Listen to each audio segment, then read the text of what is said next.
How to hide birthday on Snapchat. So hello guys, welcome back to my YouTube channel. In this quick tutorial, I'll be showing you how you can easily hide birth date on your Snapchat. So first thing, just head over to your Snapchat application and make sure you are logged into your account.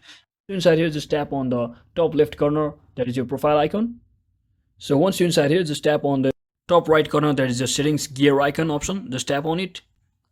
So once you're inside here, just click on this birthday option, find and enable, or click on this birthday option, and you should be seeing your birthday. So now all you have to do is, if you have already checked this button over here right next to it, you can see, you can read here, that is this, when you check this will add a birthday next to your name display and a special birthday charm, helping your friends to find and celebrate your birthday. So if you don't want it to be enabled, so you just have to click on this, simply disable this from by clicking this click mark, and just like that your changes can take up to 24 hours to take effect, and just like that you have successfully hidden your birthday on Snapchat.